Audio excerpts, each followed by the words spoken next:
Hey everyone, today I'm going to voice 10 unpopular opinions that I hold for Dead by Daylight. This is just a bit of fun, and of course, just my opinion. There's going to be a lot of differing opinions on these topics, so if you disagree, please do drop your own thoughts down below. I by no means expect everyone to agree on these. I'm kind of interested to see how unpopular they are.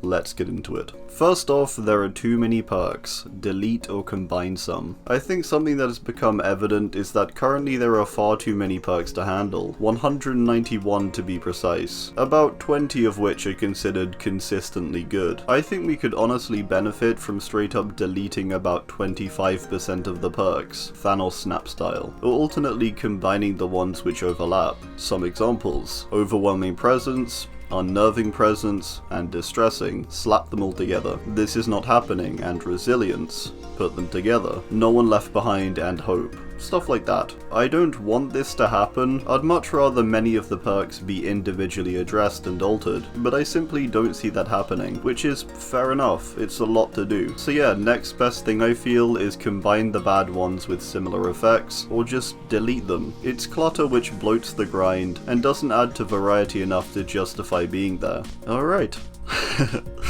Next up, Iridescent killer add-ons should be overpowered. Iridescent add-ons for killers have been very hit and miss throughout the years. These add-ons, I feel, should be genuinely overpowered. What's the point of having these strong add-ons if they aren't strong? So many of these things are just these boring, pointless effects. Just have them go all out. This doesn't necessarily mean the add-ons have to be easy to fulfill, like Tombstone for Myers say, but they should have a genuinely strong effect that does change a trial in quite a significant way. It's not like these appear every game, or even close to that. The few games I do face a Tombstone Myers, or a Silent Bell Wraith say, isn't many, but they're genuinely fun as these one-off occasions. I really feel so many of these need to become these over-the-top and powerful add-ons that make you fearful as a survivor, but with the knowledge that it can still be handled if faced correctly. Original chapters are better than licensed ones. As much as I like licenses, basically the only one I've actually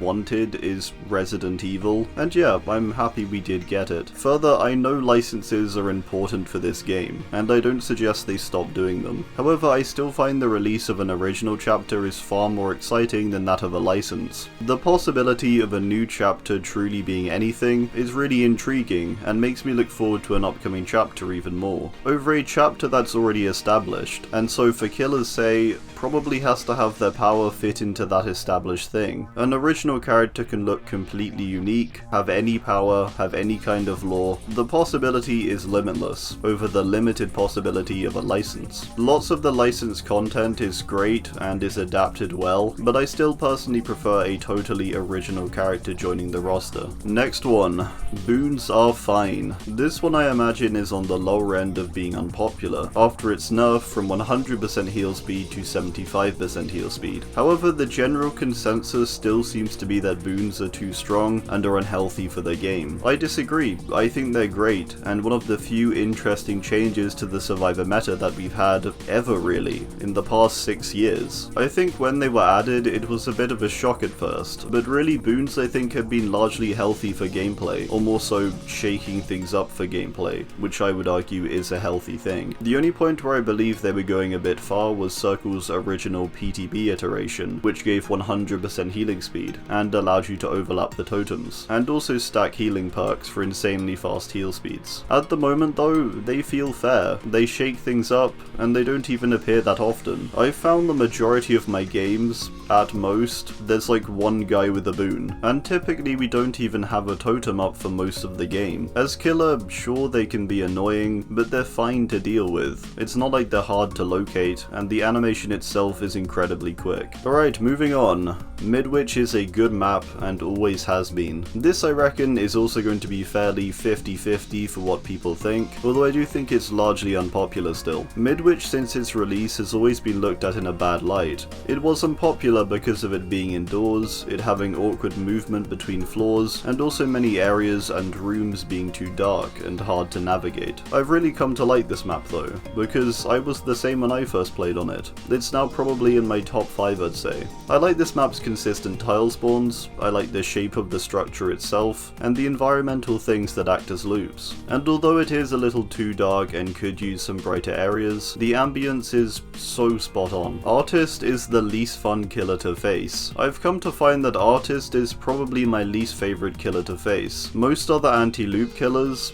to quickly add a bit more of an unpopular opinion here, I don't actually mind, but Artist I just find so boring. It sucks too because I really love her design. I love the artistic features combined with the crow aspects. It's interesting, and the power itself is visually cool looking. Her sounds are great, her animations look good, but I find that facing her is just so dull, and when they're a very good Artist player, it doesn't feel particularly fair either. The best counter is just running away and dropping everything. It's boring. Playing her on the other hand I do think is actually pretty fun. Getting cool shots with the crows, managing to play a loop well, all of it feels rewarding. I just don't think it is to face. Freddy is very close to taking this spot though. Maybe I'm just going through a phase.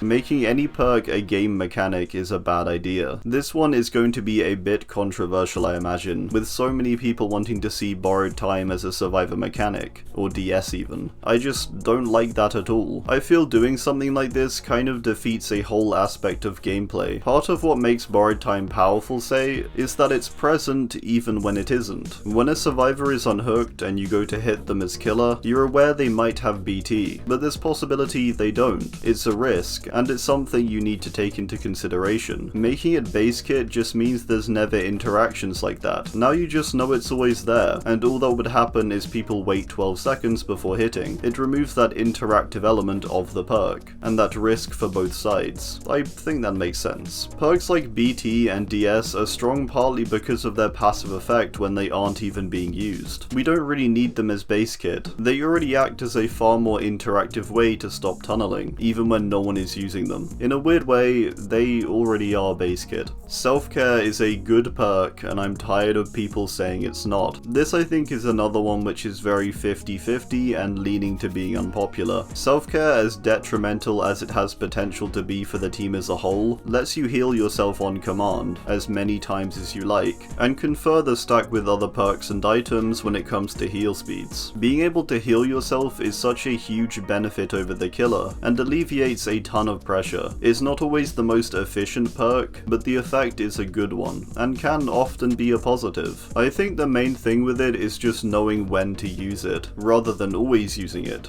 just because you have it on. Dead by Daylight needs a health chapter. This I feel is unpopular because most people don't want content to stop. Having to wait 6 months for something new would definitely suck, but I think having a health chapter would be such a large positive for the game. Having a chapter focusing on refining previous content and just ironing things out and switching things up would just be so good for the game, I feel. The Realm Beyond updates, although kind of frustrating as we didn't get any new maps for ages, were great overall and made the game look better and feel better to play. The idea of focusing on game health for a while isn't fun, but I really feel it's necessary. Shake up the perks, buff and rework some add-ons, maybe adjust some of the killers who need it most. Again, it's boring, but it feels quite necessary for DBD currently. We have such good content in the game already that could be made great with some focus changes. Finally, both the hatch and keys were nerfed too hard. This is a tough one to judge really, because I do probably prefer the state of hatch and keys now, but equally they're kinda useless. Before they didn't appear that often, and now they never appear. Hatch now only spawns when there's one person left in the trial, and keys have a short animation and can only be used when the hatch is closed. The animation was something that was definitely needed, but I kind of feel the one person hatch was maybe a bit too much. Potentially it could have remained the same with its previous spawn requirements, except scaled up the duration of the animation for each player alive, or something like that. This one is weird. I almost feel like after this key change, they should just be removed, with their aura effects moving over to maps to make them more relevant also. Yeah, keys kinda only ever had the hatch going for them. Now they don't really have much of a point. Maybe a better point would be that they made the key as an item redundant, and not so much that it was nerfed too hard, because keys before were kinda silly with the old hatch. Alright, well, that's gonna do it. I do hope you enjoyed. Please do drop your thoughts on this and your own unpopular DBD opinions down below. Thanks,